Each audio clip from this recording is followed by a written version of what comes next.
Soybean বানানো খুবই সহজ, কিন্তু আজকে আমি তোমাদের এমন পদ্ধতিতে সোয়াবিন বানিয়ে দেখাবো যা চিকেনকেও হার মানিয়ে দেবে। চলো শুরু করা যাক। প্রথমে একটি পাত্রে নিয়েছি কিছু পরিমাণ সোয়াবিন, আর লাগবে কয়েক টুকরো আলু, আদা রসুন কাঁচা লঙ্কা পেস্ট, পেঁয়াজের পেস্ট, একটা গোটা টমেটোর পেস্ট নিয়েছি। এবার গ্যাস অন করে একটা কড়াইতে কিছু পরিমাণ জল দিয়ে দিলাম। জলটা ফুটে উঠলে তাতে সয়াবিনগুলো দিয়ে একটু নেড়ে চেড়ে 2-1 মিনিট পর সয়াবিনগুলো জল থেকে ছেঁকে তুলে রাখলাম। ওই ছেঁকে রাখা সয়াবিনগুলোর মধ্যে ঠান্ডা জল দিয়ে কিছুক্ষণ রেখে দিলাম। এরপর কড়াইতে তেল দিয়ে ঠান্ডা জলে রাখা সয়াবিনগুলো জল চিপে নিয়ে হালকা তেলের মধ্যে ভেজে নিলাম। তারপর কড়াইতে তেল দিয়ে তাতে 1 চামচ হলুদ গুঁড়ো, সামান্য নুন দিয়ে আলুগুলো ভেজে রাখলাম।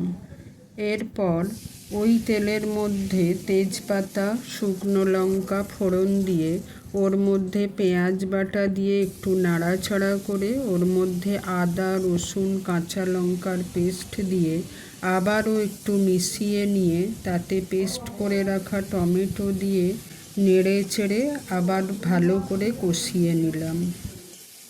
দিয়ে দিলাম 1 চামচ ধনে গুঁড়ো, 1 চামচ জিরে গুঁড়ো, সামান্য পরিমাণ জল দিয়ে 1 চামচ হলুদ গুঁড়ো দিয়ে দিলাম, 1 চামচ কাশ্মীরি লঙ্কা গুঁড়ো দিয়ে সামান্য একটু জল দিয়ে গ্যাস লো ফ্লেমে রেখে দিলাম। মশলা থেকে জল ছেড়ে দিলে সামান্য পরিমাণ চিনি দিয়ে ভালো করে কষানো হয়ে গেলে ওর মধ্যে ভেজে রাখা আলুগুলো দিয়ে দিলাম।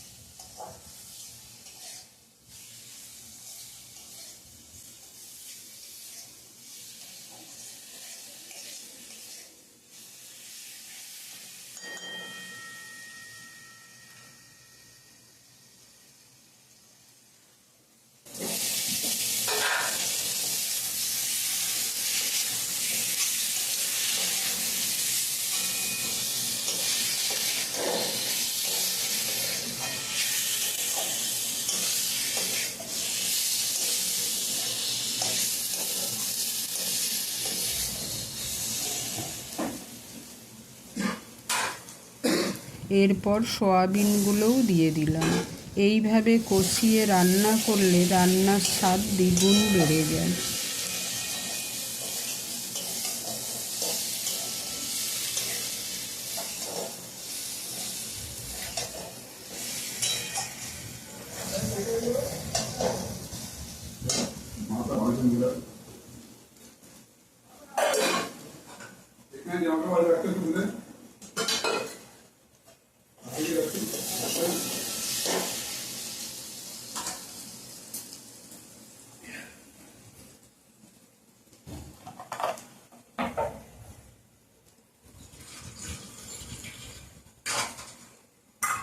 এবার কষানো হয়ে গেলে পরিমাণ মতো জল দিয়ে দিলাম।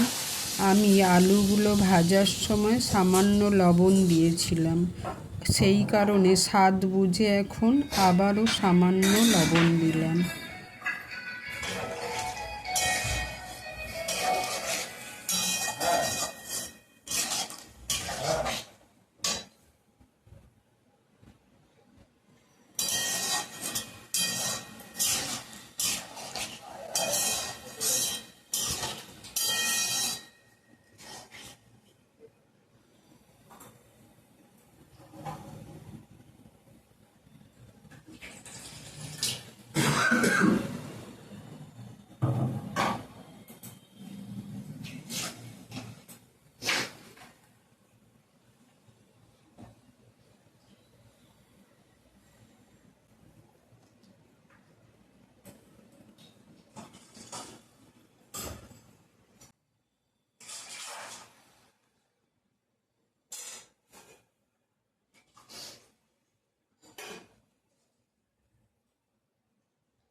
গ্যাস মিডিয়াম করে ঢাকা দিয়ে 10 মিনিটের মতো সিদ্ধ হতে দিলাম।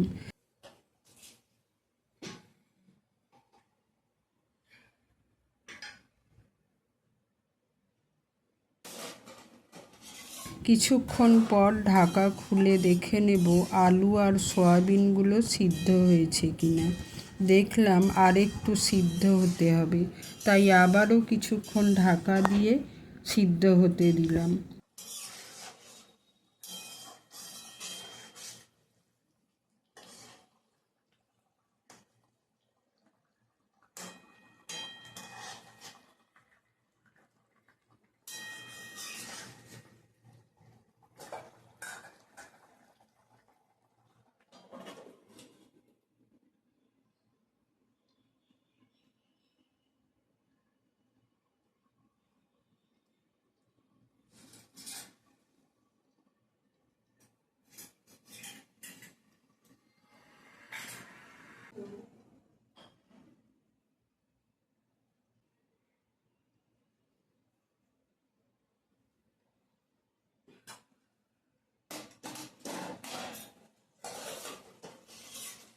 পাঁচ 7 মিনিট পর ঢাকা খুলে একটু নেড়ে ছেড়ে ওর মধ্যে সামান্য পরিমাণ গরম মশলা দিয়ে নামিয়ে নিলেই রেডি কষা আলু সয়াবিন রেসিপি। আজকের রেসিপিটা কেমন লাগলো অবশ্যই কমেন্ট করে জানিও। ভিডিওটা ভালো লাগলে একটা লাইক, শেয়ার করো, আর চ্যানেলে নতুন হয়ে থাকলে চ্যানেলটাকে সাবস্ক্রাইব করে অবশ্যই বেল আইকনে ক্লিক করে দিও। ফিরছি নতুন ভিডিও নিয়ে। আজকের জন্য গুড বাই।